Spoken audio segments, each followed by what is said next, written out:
First on report. സ്വർണ്ണക്കൊള്ളയിൽ ഗൂഢാലോചന നടന്നത് ബംഗളൂരുവിലെന്ന് പോറ്റിയുടെ നിർണായകമായ മൊഴി. ഗൂഢാലോചന നടത്തിയ സംഘത്തിനു പിന്നിൽ കേരളത്തിലുള്ള ഉന്നതരുണ്ട്.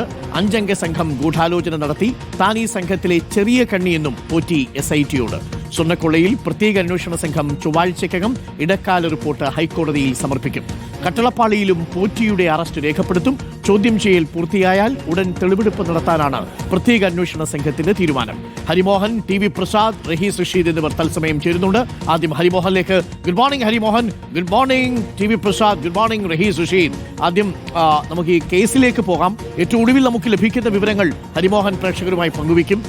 പ്രധാനപ്പെട്ട മൊഴികൾ വരുന്നു ഉണ്ണികൃഷ്ണൻ പോറ്റിയുടെ ഭാഗത്തു നിന്നും എന്നാണ് നമ്മൾ കരുതുന്നത്. അതിലേറ്റവും നിർണായകമായ കാര്യം ഗൂഢാലോചന നടന്ന സ്ഥലം അത് ബംഗളൂരു. ഗൂഢാലോചനയിൽ പങ്കെടുത്തത് 5 അംഗ സംഘം എന്നുള്ളതാണ്. ആ 5 അംഗ സംഘം ആരാണ് എന്നുള്ളതാണ് പ്രധാനപ്പെട്ട കാര്യം. അവരിൽ ആ 5 അംഗ സംഘത്തിലുള്ള മുഴുവൻ ആളുകളും കേരളത്തിൽ നിന്നുള്ളവരാണോ, അവർക്ക് ഈ ദേവസ്വവുമായിട്ട് എന്തെങ്കിലും ബന്ധമുണ്ടോ തുടങ്ങിയ കാര്യങ്ങളാണ് ഇനി പുറത്തു വരേണ്ടത്. ഹരി, പുറത്തു വരുന്നത് നിർണായകമായ വിവരങ്ങളാണ്. ഈ 5 അംഗ സംഘത്തെക്കുറിച്ച് എന്തെങ്കിലും സൂചനകളുണ്ടോ? എന്താണ് ഈ ഉണ്ണികൃഷ്ണൻ പോറ്റി കൊടുത്തിരിക്കുന്ന മൊഴിയിൽ പറയുന്ന പ്രധാനപ്പെട്ട കാര്യങ്ങൾ?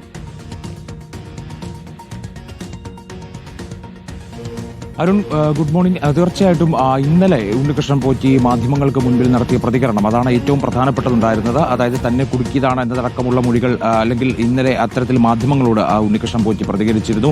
അതിനുശേഷമാണ് ഇത്തരത്തിൽ ഇന്നലെ രാത്രിയിൽ തിരുവനന്തപുരം ഈഞ്ചക്കലിലുള്ള ക്രൈംബ്രാഞ്ച് ഓഫീസിൽ എത്തിച്ചുകൊണ്ട് ഉണ്ണികൃഷ്ണൻ പോറ്റിയെ രാത്രിയിലും ചോദ്യം ചെയ്ത് SP യുടെ നേതൃത്വത്തിലായിരുന്നു ആ ചോദ്യം ചെയ്യൽ. ആ ചോദ്യം ചെയ്യലിലാണ് ഇത്തരത്തിൽ വളരെ നിർണായകമായിട്ടുള്ള മൊഴി നൽകിയിരിക്കുന്നത്. ആ മൊഴി എന്ന് പറയുന്നത് ഇത്തരത്തിലാണ്. അതായത് ഒരു ഇടനിലക്കാരനായി പ്രവർത്തിച്ച വ്യക്തി മാത്രമാണ് താങ്കൾ എന്നതടക്കമാണ് ഉണ്ണികൃഷ്ണൻ പോറ്റി പറഞ്ഞിരിക്കുന്നത്. മാത്രമല്ല ഇതിന്റെ ഗൂഢാലോചന നടന്ന സ്ഥലങ്ങളും ഗൂഢാലോചന നടത്തിയ ആളുകളും ആരൊക്കെയാണ് എന്നതടക്കമുള്ള കാര്യങ്ങളിൽ ഒരു വെളിപ്പെടുത്തൽ ഉണ്ണികൃഷ്ണൻ പോറ്റിയുടെ ഭാഗത്തുനിന്നുണ്ടായി. അതാണ് ഈ 5 അംഗ സംഘത്തിലേക്ക് എത്തിയത്.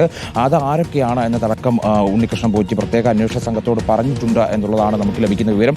ഈ സ്വർണ്ണ കവർച്ചയിൽ തുടക്കം മുതൽക്ക് നമ്മൾ കേട്ടിരുന്ന ഒരു പേരാണ് കൽപേഷിൻ്റേത്. കൽപേഷ് അടക്കമുള്ള ആളുകൾ, ആ ആളുകൾ അതായത് കർണാടക സ്വദേശികളായിട്ടുള്ള ആളുകളാണ് ഇത്തരത്തിൽ ഗൂഢാലോചനയുടെ പിന്നിൽ പ്രവർത്തിച്ചത്. അതിനകത്ത് താൻ ഈ ശബരിമലയുമായി 2017 മുതൽക്ക് തനിക്ക് ശബരിമലയുമായി ഉള്ള അടുത്ത ബന്ധം മനസ്സിലാക്കിയാണ് തന്നെ ഇത്തരത്തിൽ സ്വർണ്ണ കവർച്ചയ്ക്ക് വേണ്ടി ഉപയോഗിച്ചത്.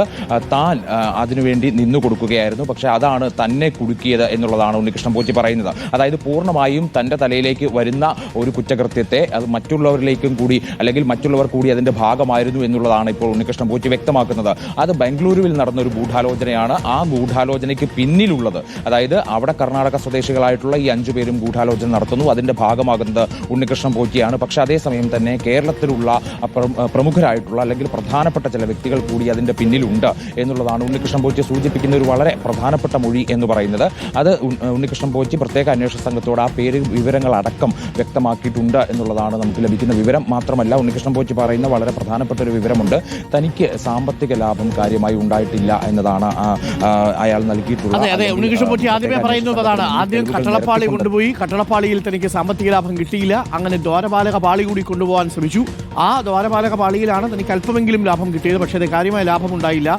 കേരളത്തിലെ ഉന്നതർക്ക് പങ്കുണ്ട് എന്നാണ് പറയുന്നത്. മാത്രമല്ല കർണാടകയിലുള്ള 5 അംഗ സംഘം ഗൂഢാലോചന നടത്തിയെന്നാണ് SIT കൊടുത്തിരിക്കുന്ന മൊഴി.